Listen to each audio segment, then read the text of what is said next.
Alhamdulillah, salatu wassalamu ala rasulillah wa ala alihi wa sahbihi wa man walah. Ashhadu an la ilaha illallah wahdahu la syarika lah wa ashhadu anna Muhammadan abduhu wa rasuluh la nabiyya ba'dah. Amma ba'd.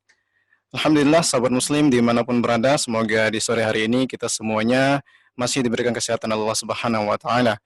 Nah, di sore hari ini kita kembali berjumpa menyapa para pendengar di program Ruang BP, Bimbingan dan Penyuluhan Pendidikan. Nah, alhamdulillah di sore hari ini kita bersama dengan narasumber Ibu Dr. Dona Eka Putri, MPSI, dan tema kita di sore hari ini adalah mengenal karakter strength. Nah, insya Allah kita akan segera mulai materi pada sore hari ini, dan kita juga mengajak pendengar untuk ikut berpartisipasi bagi yang ingin bertanya seputar materi yang insya Allah akan disampaikan nanti. Sahabat Muslim pendengar Radio D bisa menghubungi kita di 0811 6656 876, ya di 0811 6656 876. Sahabat Muslim bisa menghubungi kita melalui telepon atau pesan WhatsApp-nya. Nah, baik pendengar semuanya, kita sudah terhubung dengan Ibu Dr. Dona Eka Putri, MPSI. Nah, sebelumnya kita sapa dulu pemateri kita. Assalamualaikum Ibu Dona. Waalaikumsalam warahmatullahi wabarakatuh. Hanif, Ya, Masya Allah. bagaimana kabar antum? Alhamdulillah sehat Bu. Alhamdulillah. Terima kasih kepada Ibu Dona atas waktunya di sore hari ini berbagi dengan kita pada program Ruang BP. Nah, tema kita sore hari ini Bu tentang mengenal karakter strength. Iya, betul. Ya. Nah, langsung saja kita minta kepada Ibu Dona Eka Putri untuk memberikan materi di sore hari ini. Silakan Bu. Iya, baik. Terima kasih. Bismillahirrahmanirrahim. Assalamualaikum warahmatullahi wabarakatuh. Pendengar Radio DFM. Alhamdulillah, saya senang sekali pada sore ini bisa berbagi, gitu ya, berbagi ilmu khususnya dari psikologi, yaitu bidang kajian saya. Dan sore hari ini kita akan mencoba untuk mengupas tentang bagaimana mengenal karakter strength. Kalau misalnya kita lihat karakter strength ini, kajiannya itu sebetulnya cukup banyak gitu ya. Mudah-mudahan insya Allah kalau misalnya diberi kelapangan waktu untuk yang kedepannya, kita akan membahas masih juga tentang seputar itu, tentu membahas yang lebih dalam. Tetapi awal ini kita coba dulu untuk mengenal apa sih itu, gitu ya. Nah, sebetulnya karakter strength itu kalau misalnya kita artikan dengan bahasa yang lebih mudah untuk dipahami, sebetulnya adalah jadi kalau karakter ya karakter gitu ya, sifat-sifat itu. Dan strength itu artinya kekuatan. Nah, jadi maksudnya karakter strength itu sendiri adalah karakter-karakter yang sebetulnya merupakan faktor kekuatan dari individu. Awalnya karakter strength ini dia itu merupakan bagian dari kajian ilmu psikologi positif. Gitu ya. Jadi kalau psikologi itu juga dia banyak macam-macamnya gitu. Nah, kajian psikologi positif ini sendiri itu berkembang sudah sekitar 20 tahunan inilah gitu ya. 15 sampai 20 tahunan ini. Nah, kalau misalnya kita melihat kenapa sih hari ini kita mencoba untuk mengenal karakter strength gitu ya. Sebetulnya mungkin kalau kita lihat tentang karakter dari kekuatan individu, itu sebetulnya sesuatu yang lekat pada diri kita sebagai manusia gitu ya. Jadi tidak terlepas dari individu itu sendiri. Nah, kenapa kita mengangkat tema ini gitu ya? Mungkin dari pendengar semua, apakah Bapak Ibu atau adik-adik gitu ya, sebetulnya kalau sehari-hari kita itu mungkin gitu ya, kita sering kalau melihat orang lain itu mudah gitu ya untuk melihat, dia kelebihannya itu gitu ya, dia pintar sekali untuk begini gitu, oh kok dia hebat sekali gitu ya. Tetapi kalau misalnya orang tua gitu ya, ketika kembali ke anaknya gitu ya, kenapa itu jadi sulit gitu ya untuk melihat kekuatan-kekuatan yang ada pada anaknya, itu sering sekali terjadi di diri kita. gitu ya. Jadi untuk melihat hal-hal yang positif, yang mungkin itu adalah di luar diri kita atau orang-orang yang dekat dengan kita itu mudah gitu.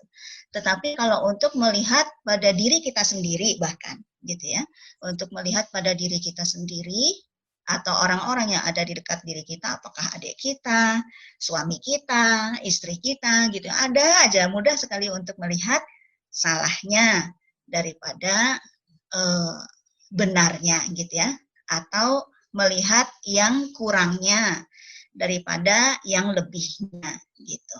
Nah, inilah kenapa kemudian penting untuk mengenal dan membiasakan kita gitu ya, untuk melihat hal-hal yang positif dari diri individu yang sebetulnya itu juga merupakan kekuatan gitu ya dari diri kita sendiri maupun dari orang lain. Jadi kita berusaha untuk mencoba mengapresiasi, gitu ya, mengapresiasi kekuatan-kekuatan yang ada di dalam diri manusia.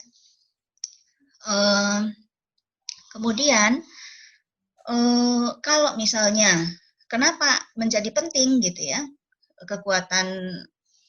kekuatan di dalam diri ini untuk diangkat, karena efeknya banyak sekali bisa berdampak secara psikologis ya, baik itu secara psikologis maupun secara fisik. Jadi baik secara mentalnya maupun secara fisiknya. Nah, mungkin para pendengar semua sudah pernah gitu ya mengalami kalau misalnya kita berada dalam kondisi yang kita sepertinya kok tidak kuat untuk menyelesaikan sesuatu gitu ya, atau merasa minder. Nah, mungkin itu nanti berdampak, ada yang kepusing-pusing gitu ya, ada yang jadi sakit-sakitan gitu ya, ada yang mules-mules, atau mungkin dia jadi tidak percaya diri gitu ya, tidak punya teman kayak begitu. Jadi itu bisa berdampak ke kesejahteraan diri kita kayak gitu ya. Jadi kesejahteraan diri secara mental dan kesehatan fisik. Nah, jadi mengenal kekuatan diri gitu, itu ternyata membuat orang itu kemudian dia menjadi lebih bersemangat gitu ya. Membuat orang itu menjadi lebih percaya diri dan juga merasa mampu gitu untuk menyelesaikan misalnya permasalahan-permasalahan yang dia hadapi gitu. Nah, oleh karena itulah kita perlu untuk mengenal dan belajar tentang karakter strength ini. Nah, jadi kalau misalnya kita melihat lagi pada psikologi, tadi saya sudah sedikit menyinggung bahwa ini merupakan kajian dari psikologi positif gitu ya. Dulunya psikologi ini dia sangat dekat gitu ya dengan pembahasan medis gitu ya, atau kedokteran, sampai sekarang pun demikian. Jadi kalau misalnya melihat individu itu, kalau dari kedokteran gitu ya, itu kan yang dilihat adalah ini penyakitnya apa gitu loh. Nah, pada saat Perang Dunia Kedua demikian ya, banyak kasus-kasus gangguan-gangguan mental gitu ya, yang kemudian berkembanglah psikologi ini dalam tataran melihat individu itu lebih ke arah sebagai individu yang sakit gitu. Nah, sampai akhirnya berkembang terus ke sini, kemudian beberapa tokoh di dalam psikologi itu melihat bahwa manusia itu bukan melulu gitu ya, bukan melulu dilihat sebagai individu yang sakit sebetulnya atau yang selalu punya masalah. Tetapi mereka juga patut dilihat gitu ya, pantas dilihat sebagai individu yang punya potensi, yang punya kekuatan, dan mereka itu bisa mengembangkan segala potensi-potensi yang ada di dalam diri mereka. Nah, jadi kalau misalnya dilihat dari perkembangan psikologi, jadi psikologi itu tadinya yang tujuannya itu adalah menyembuhkan penyakit-penyakit mental, kemudian ke arah sini gitu ya, perkembangan psikologi positif gitu ya, walaupun tetap ada yang melihat dari penyakit-penyakitnya gitu ya, tetapi psikologi positif itu lebih menekankan bahwa individu itu adalah seseorang yang punya potensi untuk bisa dia hidup lebih produktif, lebih berkembang, dan bisa mencapai kebahagiaan. Jadi dia nyaman dengan perkembangan dirinya gitu ya. Artinya dia karena dia merasa nyaman, tahu dia apa yang dia miliki, tahu apa dia yang dia punya, potensinya apa saja, dan dia mengembangkan hal itu secara kontinu, terus-menerus, dan dia merasa nyaman dengan hal itu, dan akhirnya tercapailah apa yang disebut dengan happiness gitu. Jadi psikologi positif itu sebetulnya mencoba melihat bahwa manusia itu sebetulnya mereka bisa gitu ya, mampu untuk memiliki kehidupan yang menyenangkan, mampu untuk memiliki kehidupan yang baik, dan mampu untuk memiliki hidup yang bermakna. Jadi itu adalah 3 poin penting di dalam pembahasan psikologi positif, dan salah satunya adalah dengan melihat karakter strength ini atau faktor-faktor kekuatan yang ada di dalam diri individu. Nah, karakter strength itu apa-apa aja sih gitu ya. Jadi mungkin Bapak Ibu bertanya, sebetulnya hal-hal yang mudah gitu ya. Jadi tidak perlu rumit-rumit. Jadi misalnya di dalam diri kita aja.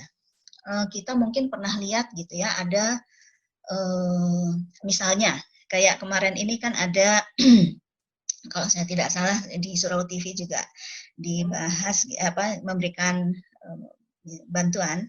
Misalnya ada remaja perempuan waktu itu kalau nggak salah di Pariaman atau apa ya, yang dia membuka kelapa untuk membantu orang tuanya gitu ya di masa pandemi ini atau mungkin apa sebelumnya gitu ya. Nah, kita ngelihat bahwa si anak ini walaupun dia remaja gitu ya, apakah mungkin dia putus sekolah atau apa, tetapi dia memiliki semangat gitu ya. Dia memiliki semangat, dia optimis, dia pantang menyerah, memiliki daya juang yang tinggi, gitu ya. Nah, jadi itu salah satunya. Psikologi positif ini dia tidak memandang misalnya, oh orang ini dia nggak pintar, berarti ini dia nggak punya kekuatan, bukan kayak begitu, gitu ya. Bisa jadi dia itu di dalam perkembangan intelektualnya mungkin mengalami hambatan gitu ya, dia lebih lambat gitu belajarnya dibandingkan teman-temannya yang lain. Tetapi anak ini dia itu ternyata sangat penyayang gitu ya pada teman-temannya, pada anak-anak yang lebih kecil dari dia, pada orang yang dewasa, suka sekali menolong gitu ya tanpa pamrih lah gitu ya. Dia sangat peka kalau misalnya ada orang tua butuh bantuan, dia langsung bantu gitu ya tanpa disuruh-suruh atau ya. Itu adalah karakter strength-nya gitu ya, salah satu karakter strength-nya. Jadi kekuatannya berarti dia memiliki kepekaan yang tinggi, kepekaan sosial yang tinggi terhadap lingkungannya, terhadap orang lain. Mudah dia untuk membagi kasih sayangnya kepada orang lain. Nah, jadi itu karakter strength ini dia sangat luas gitu ya. Nah, kemudian misalnya lagi adalah optimism ya. Jadi dia optimis gitu ya. Kayak tadi dia bisa ngelihat, wah ini walaupun ada hambatannya tetapi saya yakin gitu ya. Saya yakin insya Allah ini bisa diselesaikan. Kayak gitu ya. Itu adalah contoh dari kekuatan juga yang disebut dengan optimisme. Nah, kemudian punya hope gitu ya, kejujuran. Nah, kejujuran itu juga adalah salah satu kekuatan gitu ya yang bisa dimiliki oleh individu. Jadi kejujuran bukan kamu memang harus jujur, bukan sesuatu yang dinilai sebagai sesuatu yang wajib aja gitu ya untuk seseorang. Karena ada orang yang tidak bisa jujur gitu ya. Tetapi ada orang yang tanpa apa-apa pun dia adalah jujur gitu ya. Maka itu merupakan karakter kekuatan bagi diri dia. Sehingga nanti akan mempengaruhi bagaimana dia dalam berinteraksi dengan orang lain, dalam dia bekerja, dalam dia menyelesaikan tugas-tugas sekolahnya kayak begitu ya, maka kekuatan-kekuatannya inilah sebetulnya yang pertama-tama akan mewarnai mereka. Nah, inilah yang sebetulnya kalau untuk guru-guru perlu diketahui gitu ya, karakter strength dari murid-muridnya itu apa sih gitu ya. Mungkin kalau sekarang kita sudah lebih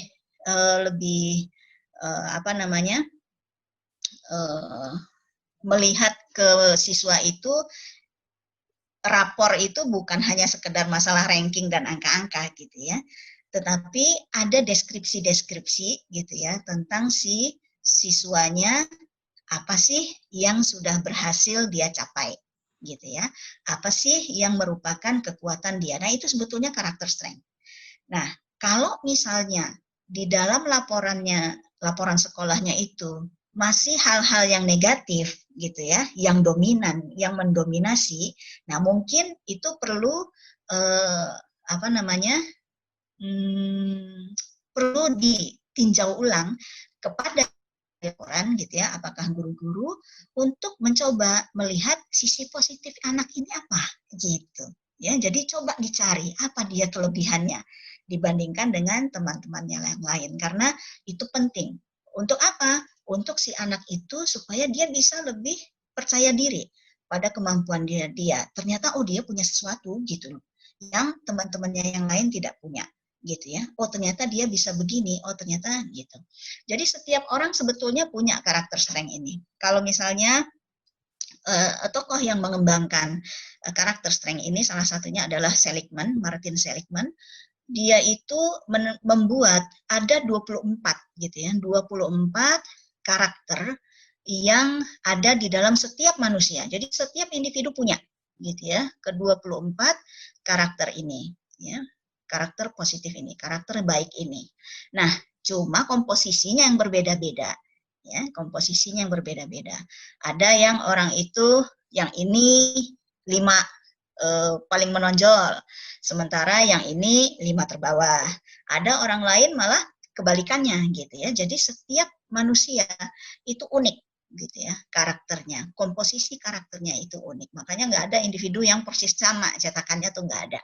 Nah, kita mencoba untuk mengidentifikasi sebetulnya kalau misalnya sebagai pendidik gitu ya, mungkin perlu bagi kita untuk mengidentifikasi hal tersebut, apa sih yang menjadi kekuatan dari siswa-siswa kita.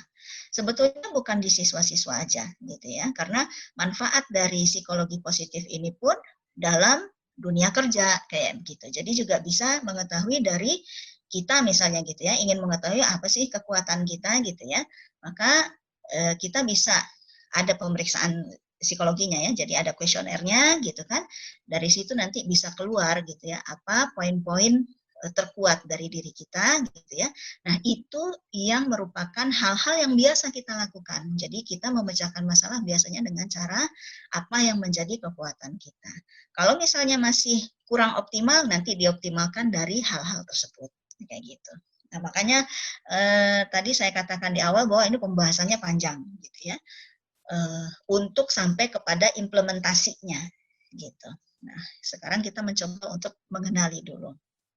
Nah, kemudian tadi sudah sampai kejujuran, ya. Ada juga harapan, gitu ya. Harapan. Kemudian juga ada orang-orang yang misalnya dia itu punya kekuatan lebih religius, gitu ya, dibanding dengan yang lain. Misalnya itu juga termasuk di dalam karakter strength-nya.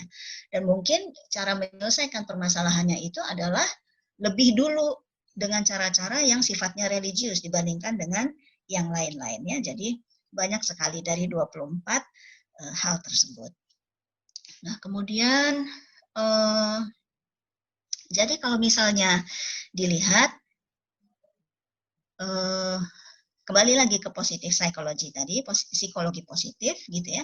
Jadi psikologi positif itu sebetulnya tujuannya adalah mengoptimalkan performance ya. Jadi mengoptimalkan fungsi-fungsi dari si individu, tidak hanya sekedar dia berada pada taraf rata-rata gitu ya.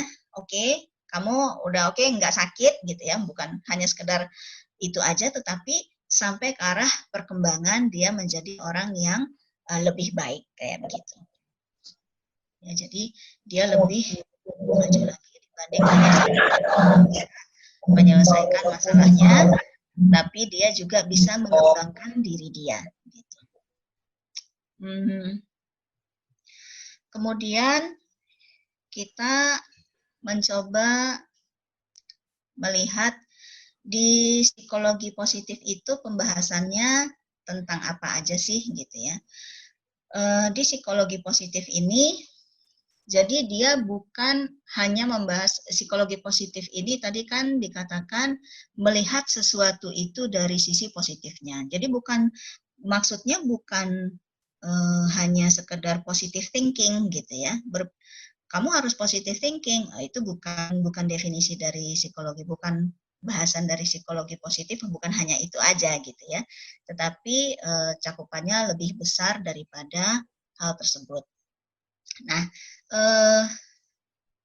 di sini itu ada, di psikologi positif itu juga ada pembahasan tentang apa-apa aja sih yang menggambarkan bahwa seseorang itu dia bisa mencapai kondisi yang lebih optimal gitu ya. Dan bagaimana menggambarkan seseorang itu bisa menjadi lebih baik gitu ya. Yang pertama, jadi manusia itu kan dia dilihat dari ada sisi kognisinya, ada sisi emosinya, ada sisi dorongan atau motivasinya gitu ya, dan ada sisi bagaimana dia berelasi sosial dengan orang lain. Nah, gitu ya. Jadi dari situ. Nah, jadi kalau misalnya dilihat yang diharapkan itu yang seperti apa sih? Yang diharapkan itu adalah bahwa individu yang dikatakan dia itu bisa mencapai kondisi sejahtera itu adalah kalau misalnya emosi-emosi yang lebih dominan di dalam dirinya itu adalah emosi-emosi yang positif dibanding emosi-emosi yang negatif gitu ya. Jadi kalau misalnya ada seseorang dia itu hampir setiap hari gitu galau gitu ya, gundah gulana gitu. Atau misalnya dia merasa tidak tidak tenang gitu ya, maka itu mencirikan bahwa dia sedang tidak berada dalam keadaan sejahtera sebetulnya kalau dari sisi psikologi positifnya. Tetapi ada orang-orang yang dia itu kehidupannya lebih diwarnai dengan emosi-emosi yang positif. Misalnya dia merasa tenang ya, dia bersyukur ya, kebersyukuran itu dimasuk, jadi dia merasa bersyukur ya, itu emosi yang positif. Kemudian dia merasa puas gitu ya. Kemudian dia merasa senang, terinspirasi, memiliki harapan gitu ya, memiliki rasa ingin tahu gitu ya, dan menyayangi orang lain gitu ya. Rasa sayang gitu ya, rasa sayang itu termasuk di dalam emosi-emosi yang positif dan banyak yang lainnya lagi. Nah, jadi hal-hal yang sebetulnya itu bukan sesuatu barang baru gitu ya, bukan barang baru pembicaraan tentang psikologi positif ini dalam kehidupan sehari-hari kita. Cuma kita mungkin tidak tidak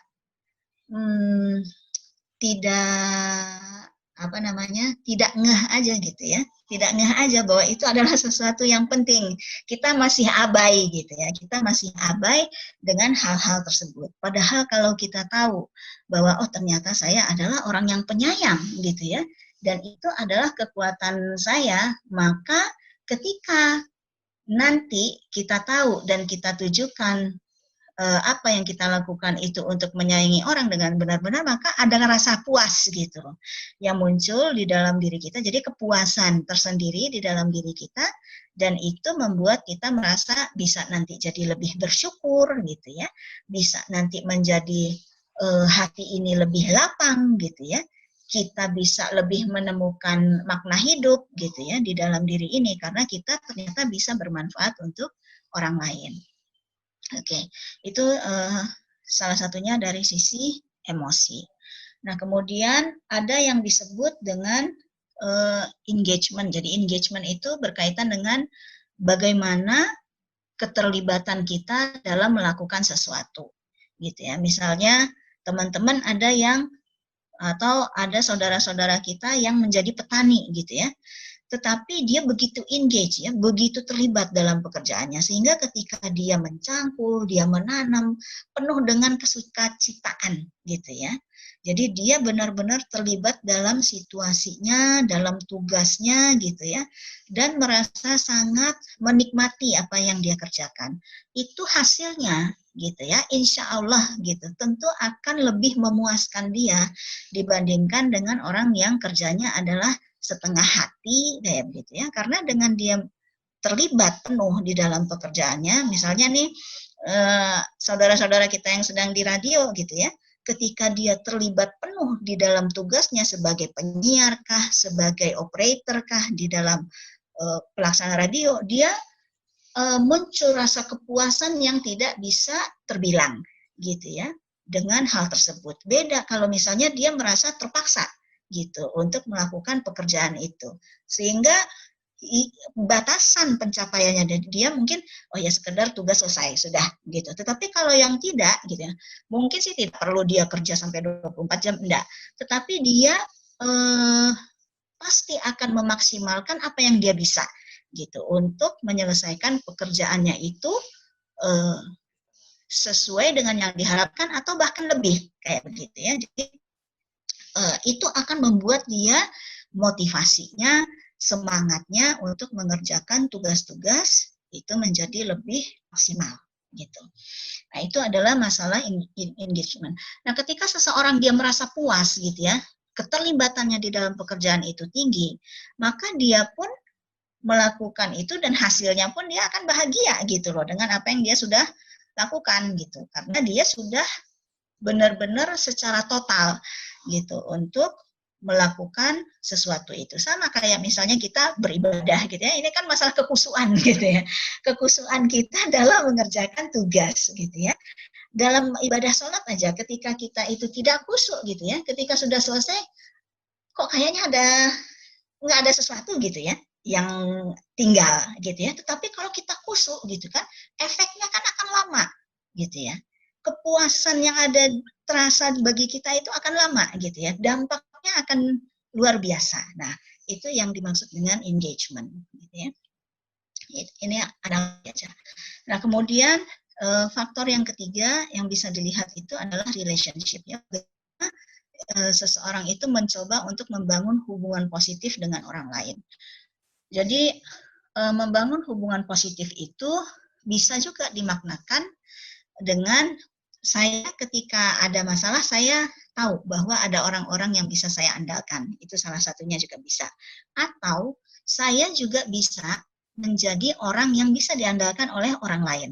Jadi untuk maju bersama gitu ya, membangun hubungan positif satu sama lain.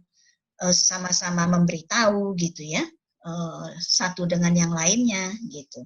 Tidak istilahnya tidak merasa iri kemudian menjatuhkan yang lain gitu ya. Nah, itu karena kalau demikian kan kita selalu orang-orang yang dia itu selalu ingin menjatuhkan orang lain gitu.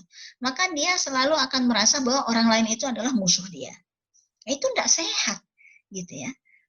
Orang yang demikian, maka dia tidak akan merasa tenang gitu. Tapi ketika dia berhasil menjalin hubungan yang positif dengan orang lain, dia akan merasa orang lain itu akan sebagai teman dia, nyaman dia ketika hidup, gitu ya, nyaman dia ketika hidup. Maka kehidupannya itu akan membuat dia bahagia, gitu, ya, akan membuat dia bahagia. Nah, itu adalah dari relasi sosial.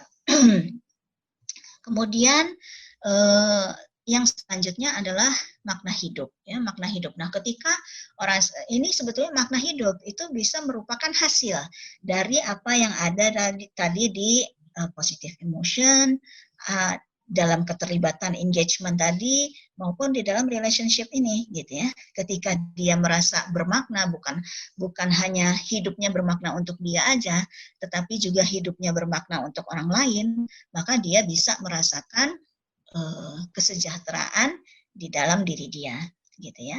Nah, kemudian yang kelima itu adalah pencapaiannya. Jadi dia berusaha untuk menguasai keterampilan-keterampilan atau mencapai tujuan yang berharga ya. Jadi dia punya target gitu ya. Apa sih yang ingin dia capai gitu ya? Mencapai prestasi tertentu dengan segala apa yang dia punya gitu.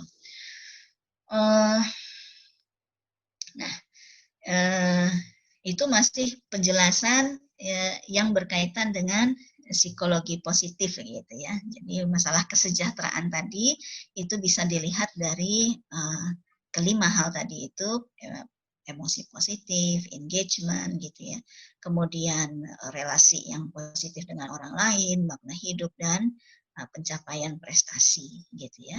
Jadi ketika itu semua bisa, jadi setiap itu ada orang-orang yang bisa mencapai itu semua dalam kehidupannya gitu ya, tetapi ada juga yang dalam hal ini tidak gitu ya. Jadi itu tidak masalah sih gitu ya, itu tidak masalah. Kita tidak harus mencapai semua itu. Paling tidak ada hal-hal yang mungkin dari sisi ini yang masalah engagement tadi yang membuat dia merasa lebih nyaman gitu ya. Atau misalnya di dalam relasi sosialnya yang membuat kemudian hidupnya jadi lebih bermakna gitu ya, bisa jadi demikian gitu ya, dan itu mewarnai kehidupan dia sehari-hari. Oke. Nah, kemudian kalau misalnya kita mencoba untuk melihat apa namanya di dalam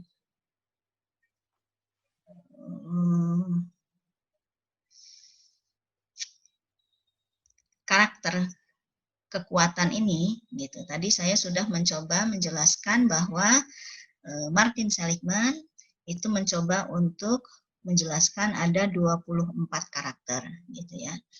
Tetapi dia membagi ke 24 karakter ini ke dalam 6 tema-tema kebaikan gitu ya. Jadi ada 6 tema-tema, 6 bagian besar lah gitu ya, 6 bagian besar. Nah, dan ke-24 karakter strength ini dia itu bisa bermanfaat tidak hanya dalam konteks pendidikan aja, bisa di pekerjaan, bisa di sekolah, bisa dalam keluarga. Jadi ketika satu keluarga tahu dia gitu ya, kekuatan-kekuatan yang dimiliki oleh anggota keluarganya, dan mereka saling mengembangkan satu dengan yang lain, terutama kalau misalnya anaknya masih kecil-kecil, mungkin orang tuanya gitu ya. Tetapi bukan berarti orang tuanya mengembangkan obsesinya ya gitu ya. Jadi misalnya orang tuanya dulu punya cita-cita ingin itu gitu ya, nggak kesampaian, terus di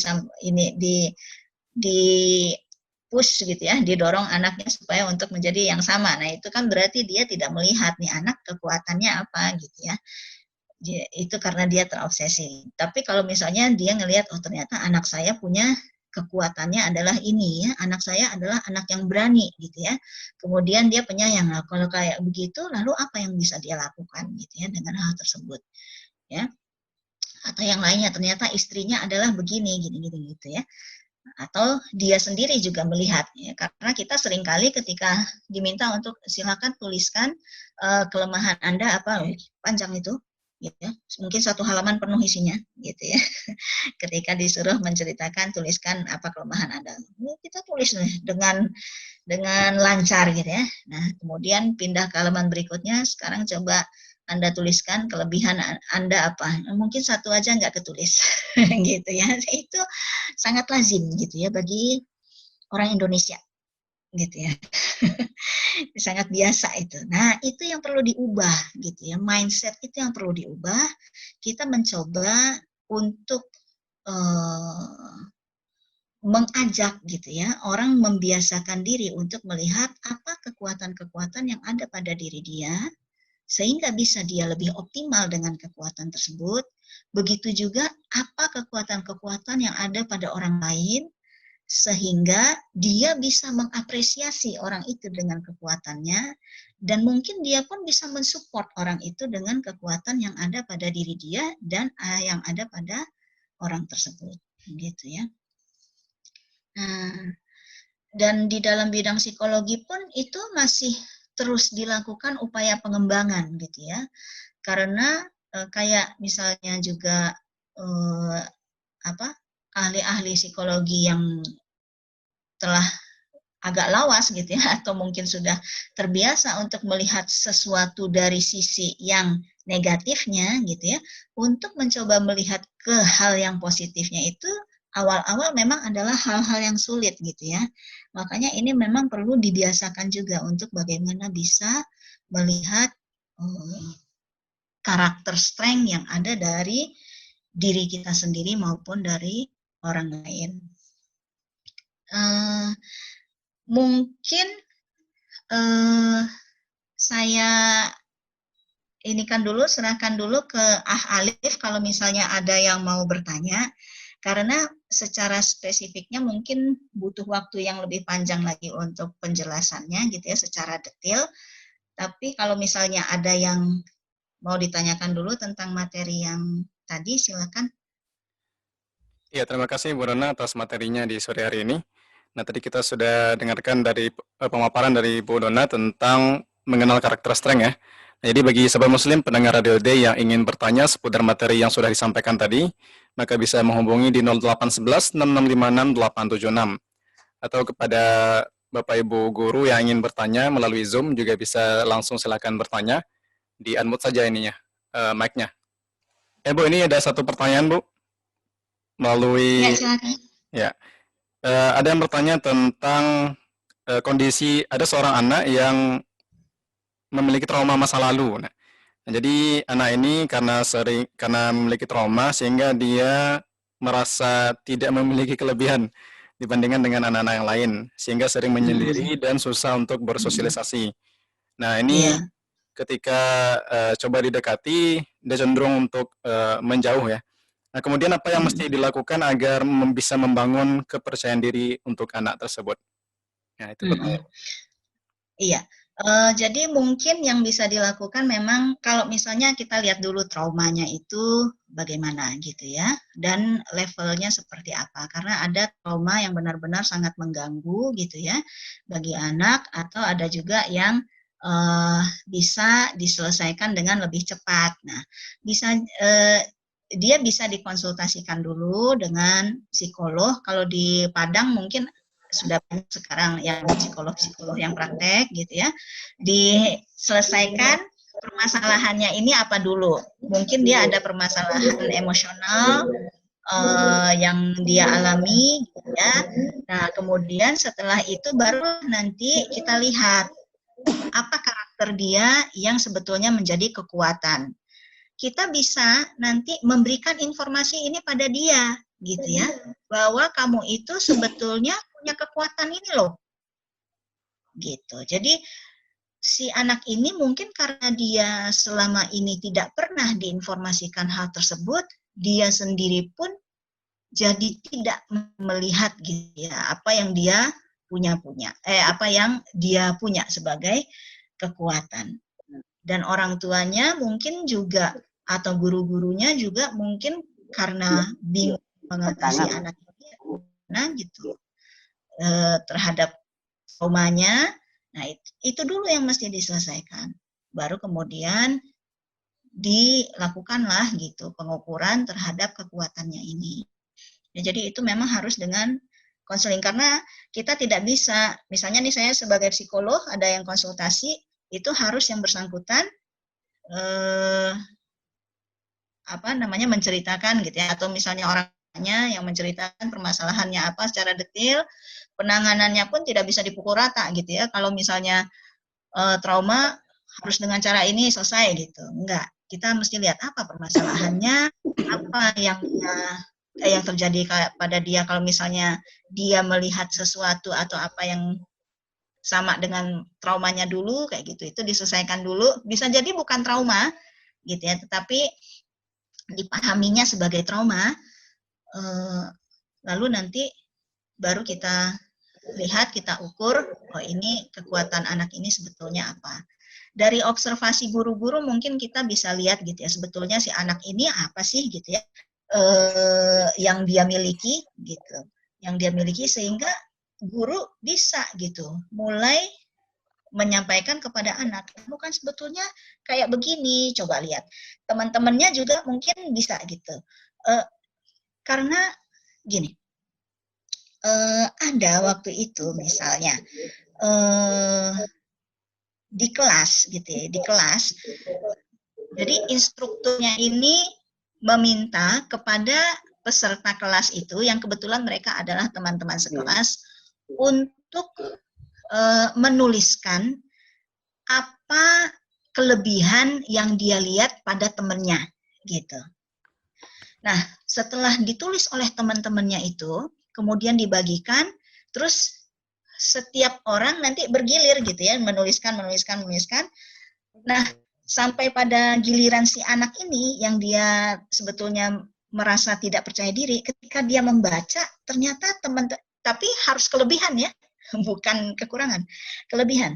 Ketika dia membaca, ternyata teman-temannya menuliskan kelebihan dia ini yang dia sendiri tidak pernah merasa bahwa dia punya kelebihan itu, gitu.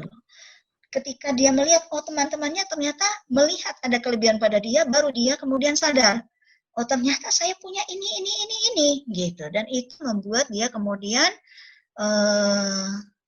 berubah gitu ya, merasa lebih percaya diri bahwa ternyata dia punya potensi ini. Ya. Apakah itu penyayang, apakah itu baik hati, apakah itu apapun gitu ya, sesuatu yang sifatnya positif.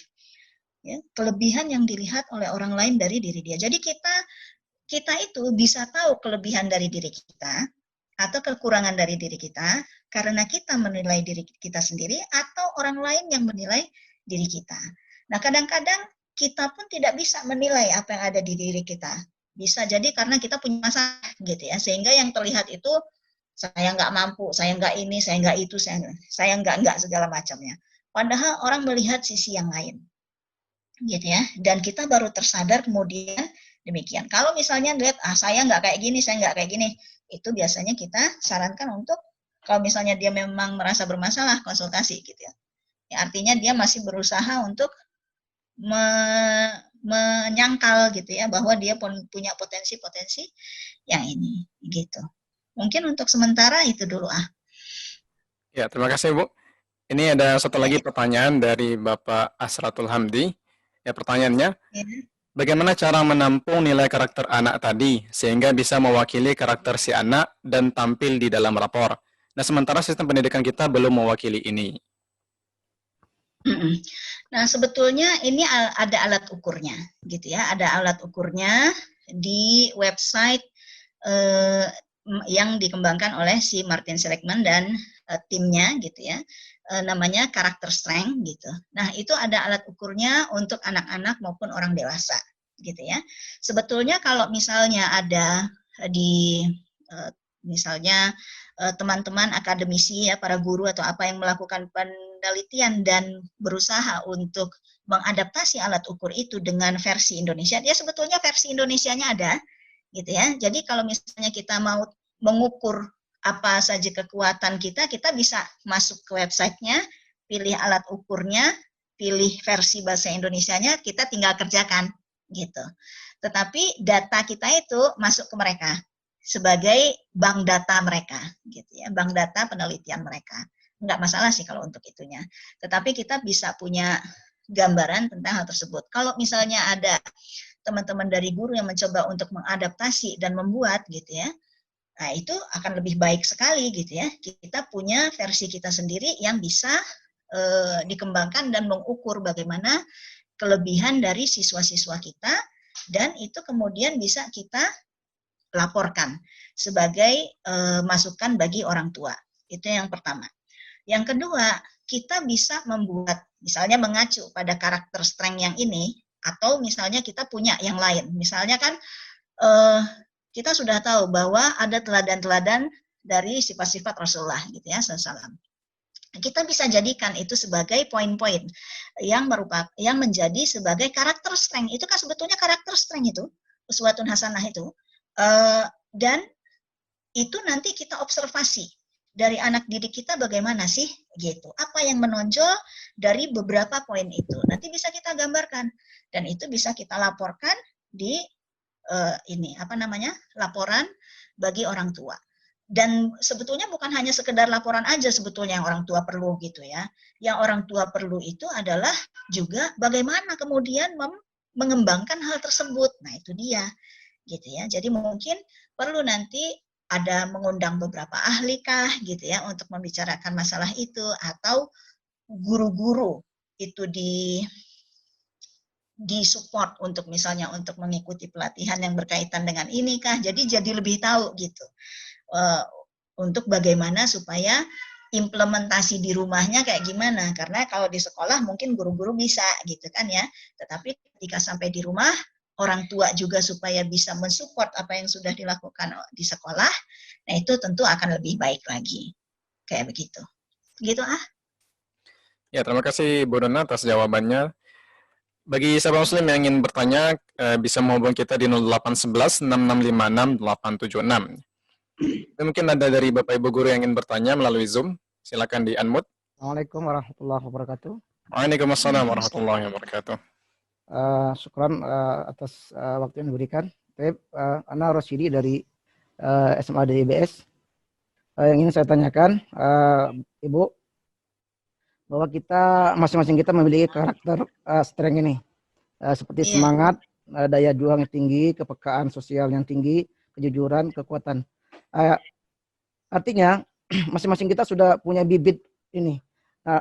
Kadang-kala karakter strong ini hilang dari diri kita, baik dari sebagai anak didik maupun kita sebagai pendidik gitu. Nah, kalau dalam kacamata Islam biasanya hilangnya semangat, kejujuran atau kepekaan ini bisa dipengaruhi oleh pengaruh jin gitu loh. Nah, pengaruh jin. Dan solusinya bisa kita dengan bersikir, dengan ruqyah syariah untuk membangkitkan karakter strength ini.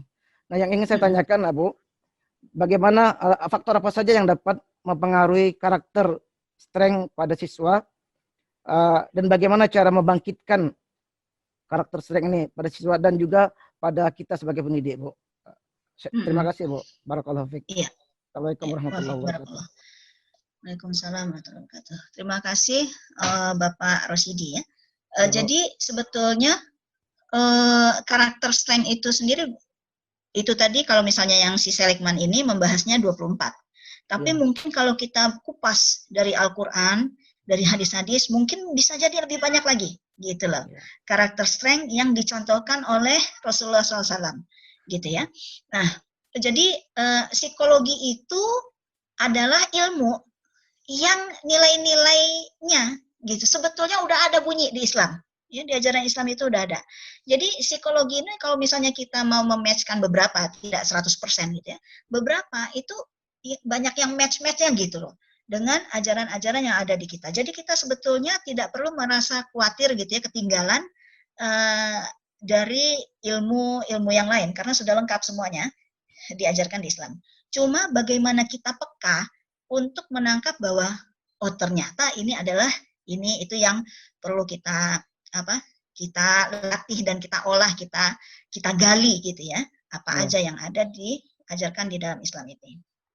Nah, tadi dikatakan bahwa itu banyak yang hilang gitu ya. Nah, itu tadi yang saya katakan bahwa kita itu jadi betul bahwa si Seligman ini dari 24 karakter strength ini dia itu memang malah 24 ya Pak. Dia itu mengatakan bahwa orang itu punya minimal 24 gitu. Minimal ada 24 kekuatan yang dia punya. Komposisinya yang berbeda-beda gitu. Nah, kepekaan dia itu bisa hilang karena dia nggak sadar tentang kepekaan yang dia punya. Kenapa bisa demikian? Yang pertama adalah dia itu karena tadi tidak menghargai gitu ya, tidak menghargai apa yang dia punya, atau bisa jadi lingkungan tidak menghargai apa yang dia punya, sehingga itu menjadi pembenaran bagi dia untuk tidak menghargai apa yang dia punya.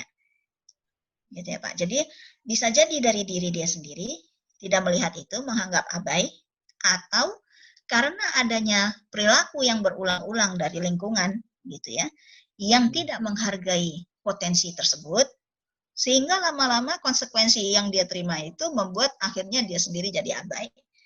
Gitu. Nah, untuk ini tentu kita harus melatih dulu gitu ya. Jadi dengan adanya pengenalan materi ini, kita jadi tahu bahwa sebetulnya berarti setiap manusia itu punya potensi. Ya.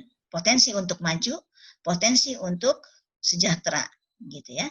Nah, artinya bagaimana dia mengenali itu? Nah, itulah yang kemudian kita lakukan dengan mencoba untuk mengenal dulu kita itu siapa sih? Apa sih yang kita punya? Oh, ternyata selama ini saya adalah orang yang begini. Dan orang pernah bilang bahwa saya itu adalah, kamu bagus loh ininya. Tapi kemudian saya mengabaikan itu karena menganggap itu tidak penting. Gitu loh. Nah, oleh karena itu kita mencoba untuk menginventarisasi kembali gitu ya, potensi apa yang kita punya. Itu yang pertama. Nah, kalau misalnya permasalahan karena pengaruh dari jin atau itu, kita sebagai proteksinya udah kita lakukan gitu ya, apakah dengan berzikir atau dengan apa gitu ya. Karena ketenangan itu sendiri, jadi kalau misalnya kita memaafkan orang lain gitu ya, misalnya kita memiliki konflik dengan orang lain, kita dendam gitu ya, merasa tidak nyaman gitu kalau misalnya dekat dengan dia. Sampai suatu saat akhirnya kita bilang bahwa saya itu mau memaafkan dia. Dan ketika kita memang benar-benar memaafkan, maka kita kan merasa plong gitu ya, merasa plong. Dan ternyata itu bisa jadi sebagai salah satu sinyal bagi kita, oh ternyata saya bisa memaafkan ya. Dan ternyata manfaat yang saya dapatkan dengan memaafkan yang benar-benar itu luar biasa bagi saya. Saya lebih tenang. Ketenangan yang diperoleh dengan memaafkan itu adalah karakter strength Bapak yang mungkin selama ini pupus dia, tidak tangkat gitu ya. Tetapi kemudian tiba-tiba ada pencerahan bahwa saya harus maafkan. Tidak bisa saya kayak begini terus, saya stres, saya mulus-mulus, saya sakit kepala kalau dekat dia. Tetapi ketika saya memaafkan dia, tidak perlu saya bilang, kamu saya maafkan. Tidak, tetapi saya maafkan dalam hati saya, benar-benar karena Allah, kemudian saya ketemu dia lagi dengan tenang, biasa gitu ya, bahkan mensupport apa yang dia lakukan, maka itu sudah berhasil menemukan karakter strength-nya. Gitu. Dan itu bisa dikembangkan, oh ternyata dulu saya bisa maafkan. Kenapa kemudian saya ke depannya nggak bisa maafkan? Maka kita mencoba untuk memaafkan orang lain dengan lebih mudah. Karena kita sudah pernah berhasil. Misalnya kayak gitu. Itu adalah jadi melihat inventarisasi memori yang dulu tentang, oh ternyata saya dulu pernah berhasil gitu ya, gini-gini karena saya begini dulu. Kenapa saya nggak pernah lagi kayak begitu? Saya banyak menemukan klien-klien yang misalnya dalam kondisi depresi, ingin bunuh diri dan segala macamnya. Ternyata itu adalah orang-orang yang dulu berhasil di sekolahnya, orang-orang yang dulu berhasil di kantornya, orang-orang yang berprestasi, tetapi dia nggak ingat, gitu. Dia tidak ingat bahwa dia dulu pernah berpotensi demikian, kayak gitu. Itu diingatkan kembali. Ternyata dulu Anda pernah begini. Gitu. Begitu juga pada anak didik. Anak didik kita, ketika kita melihat, kita apresiasi dia. Oh ternyata kamu kayak begini ya. Sehingga itu tertanam pada dia, mempengaruhi konsep diri dia, bahwa saya bisa. Gitu. Saya melakukan ini, saya melakukan itu, saya diapresiasi, saya dihargai. Nah, itu akan menimbulkan kepercayaan diri dia dan menjadi kekuatan yang tumbuh. Kayak begitu, Pak. Kira-kira. Ya, terima kasih, Bu. Mungkin sedikit lagi, Bu. Halo. Kaitannya dengan kita sebagai pendidik, Bu. Ketika kita melihat karakter strength pada anak kita ini lemah gitu, mengecil gitu. Ada kiat-kiat khusus kita sebagai pendidik untuk membangkitkan, menumbuhkan karakter strength pada anak kita yang sehingga yang semulanya semangat hilang, terus bagaimana cara membangkitkannya lagi, Bu? Syukran, terima kasih. Ya, Afwan. Jadi tentu kita perlu cara komunikasi yang pas pada anak tersebut gitu. Jadi cara kita mendekati pada anak kan juga bermacam-macam. Ada anak yang memang dekat pada kita ngomong sedikit saja, kok kamu kayak begini lagi, gini gitu kan. Ada yang dia terlalu sensitif gitu ya. Ketika dia diajak ngomong ini malah jadi ini. Nah, kita punya trik-trik. Tetapi intinya adalah kita memberikan support kepada dia bahwa ada masalah apa gitu ya. Bisa jadi dia punya masalah gitu ya, yang dia tidak selesai gitu ya. Apakah di rumah atau dengan temannya, kita coba bantu dia untuk menyelesaikan masalahnya gitu ya. Setelah itu barulah kemudian kita inikan lagi gitu ya. Kita apalagi namanya kita ingatkan lagi kepada dia, oh kamu tuh anaknya sebetulnya kayak begini, kamu bisa nanti kita support, kita bantu untuk mengarahkan dia untuk menyelesaikan permasalahannya ada apa. Karena anak-anak ini dia permasalahannya bisa macam-macam Pak, yang membuat mereka kemudian merasa down, merasa tidak pede, terpengaruh nilai-nilai di sekolah gitu, itu banyak. Permasalahan dengan teman, permasalahan di rumah, permasalahan hal-hal yang kecil dengan kakak adiknya kayak gitu ya, atau ada keinginan-keinginan yang tidak tercapai. Nah itu yang harus berkomunikasi kita dengan dia. Jadi jangan melihat dia kita sebagai orang yang kamu kok kayak begitu sih, mestinya kamu kan bisa semuanya. Enggak, dengar dulu masalahnya apa gitu. Kita bantu untuk mengarahkan dia, memecahkan masalahnya gitu ya. Barulah kemudian kita remind kembali mengenai dia itu punya potensi-potensi apa saja. Mungkin kayak begitu Pak Rosidi. Oke, terima kasih banyak Bu atas jawabannya. Barakallahu fiik ya. Barakallah. Ya, terima kasih kepada Ibu Dr. Dona atas jawaban-jawaban yang telah disampaikan serta materi yang disampaikan pada sore hari ini. Kita minta kepada Ibu Dr. Dona untuk memberikan kesimpulan Bu tentang materi kita di sore hari ini. Baik, terima kasih Alif.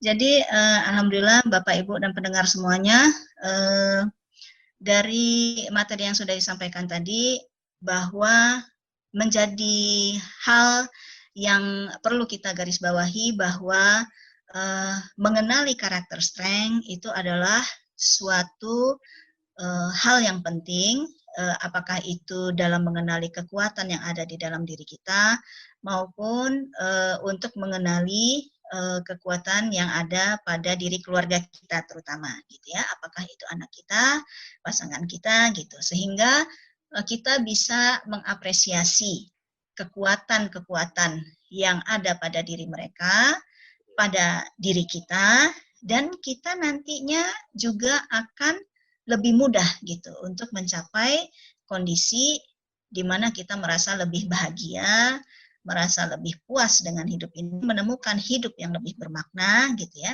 Tentu saja ini tidak terlepas ya dari konteks kita sebagai seorang muslim gitu ya.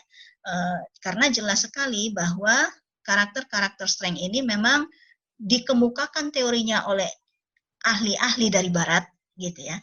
Tetapi kita punya gitu ya. Kita sendiri sudah punya dasar yang sangat kuat seperti yang dicontohkan perilaku-perilaku dan perilaku-perilaku kebaikan gitu ya. Perilaku-perilaku kebaikan, kekuatan-kekuatan karakter yang sudah dicontohkan oleh Rasulullah SAW, begitu juga dengan para sahabat gitu. Sehingga tidak salah kalau misalnya kita memang harus mengupas gitu ya. Perilaku-perilaku apa itu, kebaikan-kebaikan apa itu, dan kita kemudian bisa mencontohnya dalam kehidupan kita, menumbuhkan semangatnya untuk melakukan hal-hal tersebut sehingga kita menjadi insan yang lebih bahagia. Gitu. Insya Allah dunia akhirat, bukan cuma sekedar dunia aja. Demikian, Alif. Ya, syukran Ibu Dr. Dana. Alhamdulillah sudah kita dengarkan sahabat muslim pendengar Radio Day, materi tentang mengenal karakter strength yang disampaikan oleh Ibu Dr. Dona tadi. Dan insya Allah kita akan lanjutkan di pekan depan masih di materi yang sama ya Bu? Insya Allah bab selanjutnya. Ini menarik pembahasannya Bu. Ini ada pertanyaan yang belum kita sampaikan karena berhubung waktu terbatas. Insya Allah di pekan berikutnya kita akan coba sampaikan. Insya Allah. Insya Allah.